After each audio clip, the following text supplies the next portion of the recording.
first, let's talk about the radical legacy and ongoing relevance of liberation theology. Liberation theology broke from the historically conservative role of the church. Theologists in the United States and across Latin America, including Leonardo Boff and Matthew Fox, started to push back with a theology that not only centered the poor and was connected to Marxist currents, but also questioned theologically concepts like original sin that started to undermine the kind of punitive power of the church and reframed theology with this idea of an original blessing, which had significant implications for everything from forgiveness, redemption, people's spiritual lives, and also the rights and claims of viciously repressed and genocided against indigenous people. I think this is a very noble tradition, and I think it also has deep relevance as we sort of cascade in 2020 without much grounding. Liberation theology broke from that conservative role. In Brazil, it was involved in the fight against the dictatorship, the founding of the Workers' Party, supported the Sandinista movement and other movements across Latin America. It was pushed back against by the Vatican. Some, such as the liberation theologist Matthew Fox, who was actually literally pushed out of the church after being silenced for several years, he suggests, and some reporting suggests, that the CIA was closely involved in the Vatican pulling support for liberation theology aligned priests in Latin America in the 70s and 80s as part of a deal and overlap of interests to support the Solidarity movement in Poland and to sort of consolidate around reactionary forces in Latin America. Liberation theology is committed to fighting for the poor and the oppressed. It has a critique of capitalism. It has a concern for ecology, as well as for women's rights. It also speaks very directly to so many of what things that we need to deal with now. We do need to build strong bonds of solidarity. We do need to build a healthy, sustainable, and renewable culture on the left. So much of the modern left online just spirals into endless waves of hysteria and toxicity, which undermine the very capacity to build a movement based on trust, durability, and the capacity to change inner and outer conditions. This sort of theology actually presents, even if you interpret it in secular terms, as I do, a very different way of looking at what the human project is, taking on humans and all of their complexity, and really building the actual spiritual and emotional foundations for the type of solidarity and serious, committed political work that we need. This runs into the face of the atomizing, relentless march of separation, cruelty, and attacks on one another that sometimes might even come into the guise of systemic progress, but really only serve the needs of sort of short-term gain, social media platforms, and other representations of capitalism and atomization. When the Brazilian Frere Beto, who would later work in the Lula administration, was interrogated under Brazil's military dictatorship, he was asked by his captors why he called himself a Christian if Marx called religion the opiate of the masses. His response was this: "It is the bourgeoisie which turned religion into an opiate of the people by preaching a God, Lord of the heavens only, while taking possession of the earth for itself." This also reminds me, of course, of the great Bob Marley line about if you knew what life was worth, you would look for yours on earth. Not only is liberation theology committed to the fight for the poor, but it also has serious criticisms of the wealthy and the powerful.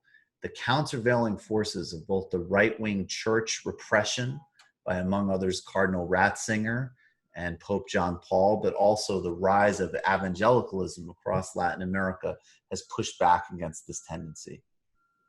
Radical and liberation social movements must be rooted in actually existing communities. Liberation theology shows a model of how existing social structures can be used to fight for a socialist future, even ones that have traditionally been dominated by conservative forces. Of course, there's an incredible Black liberation theology tradition in the United States, like the incredible Jeremiah Wright, who was demonized during Obama's run for the presidency, but whose prophetic voice still rings true in our politics, both in terms of racism and oppression inside the United States, as well as America's empire. My hero, Cornel West, also speaks clearly and rigorously to this, and the relationship between people's own internal cultivation as well as its relationship to serious systemic political and economic change. Gustavo Gutierrez, one of the founders of liberation theology, said, "The use of the variety of tools does not mean sacrificing the depth of the analysis. The point is not to be simplistic, to insist on getting to the deepest causes of the situation. For this is what it means to be truly radical in every single sense: spiritual, psychological, political, and economic." You guys have any thoughts on my liberation theology kick? Well, I mean, I really think that it's important to recognize how crucial this was, like in the social movements, and how organic it was. How social conditions can really reflect themselves in in like our media, but also in like our spiritual beliefs. I think that thinking of like liberation theology in Latin America as sort of competing against like American style, the American style evangelical movement is really interesting, because in the United States we have this massive industry now. Obviously, like we've made fun of it and watched movies, TV shows like Righteous Gemstones, but people like Joel Osteen and those folks, they really reach out to a large population across the United States, and they preach essentially like American capitalist ideology, and they try to tie it to Christianity, but fundamentally that's just like reifying and reaffirming American ideology of like, okay, if you have a lot of money you deserve it and it's good. Right. Liberation theology, on the other hand, was so powerful because it was able to take religion, which is very dear and important to a lot of people's social fabrics, and turn that into something radical. And I think that not only is there a lot of inspiration we can take from liberation theology and what it's accomplished, and also if you personally like are interested in like the spiritual lessons that you can gain from it too. I think there's a larger lesson as well about like how like our social movements need to be interacting with the people in general, right? Is actually like being in those communities and having ideas emanating like from community organizations and community structures, rather than coming from like the outside in, which I think a lot of people now think is the way that we're going to win. I don't think we're ever going to win that way. Actually, like what we need is the actually existing communities to start to radicalize and become left wing if we want to have them have the bases necessary to enact the change that we want. Yeah, I'm just reminded of our interview with Cornell and how like and the whole him going on Joe Rogan and that masterful rhetorical performance, and how that is the skill set you need to cultivate. And it's also it brings to mind Reverend Barber. Like these are my favorite leftists now, and I'm a thoroughly secularized guy. But the way that they can speak to communities is like with that righteous register, I think that's where the money is basically. Or yeah. I mean, I think it's an interesting balance, because I think it's like, yes, for very practical reasons. And one of the reasons that I've always hesitated, particularly when you incorporate a global view, there are secular and atheist traditions everywhere on earth. And of course, particularly in, certain theological contexts, it's incredibly brave to reject religious belief, and sort of necessitates a certain at least liberal radicalism, which I can have a lot of respect for, in certain contexts, obviously. But, in the main, if you're looking at global examples, religiosity is important to a lot of different people.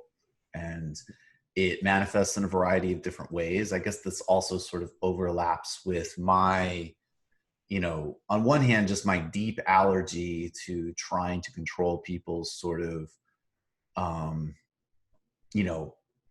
I think in terms of how people live most of their lives, how they think, what they do, who they associate with, their sort of various personal opinions and, behaviors on any number of things are really none of our business. None of, we need to get back to that sort of real, genuine sort of openness about as an example, like people's religious beliefs, as long as it's not imposed, on the state.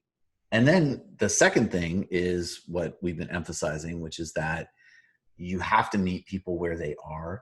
There are all of these very left-wing iterations. I mean, there's also like socially engaged Buddhism as an example. There's different currents inside Islam. And so if you want to be in a global conversation, you can't discount these things. And third, I think to really strongly emphasize, you can process this in totally secular ways, but this is a moment with all of the alienation and fragmentation that people are in, and all of these, pressing things that we're dealing with require, I would say, politically, a very deeply and foundationally material analysis that really cuts through and sees things really clearly. And then conversely, infinitely more, frankly, patience and generosity and sort of sense of human beings in their totality. And, a healthy spirituality, for lack of a better word, accounts for that and deals with that. And, I don't like to get too sort of, personal or whatever, but I could, say as someone who, deeply struggles with my own anxieties, fears, guilt, whatever, all of these things that we struggle with, that having that like capacity for like both actual change that does arise from different types of internal work, which is really important. And then also the sense that, people have capacity and people can grow, is really important, and something that should not be ceded, least of all by the left. It's okay to be human. And it's okay to be complicated, and it's okay to change, and it's okay to have made mistakes, and it's okay to work every day to be better. This stuff is important, and it is actually connected to our politics in the broadest sense. And, the courage that comes from that, and that's another thing when you read about these figures in liberation theology, to take but one of many examples, is very deep and abiding and much deeper than any kind of fad or moment. You just watched a Michael Brooks show video. Subscribe to get them all. Why wouldn't you? Don't be foolish. Click subscribe below and become a patron as well. Patreon.com/TMBS. Thanks, everybody.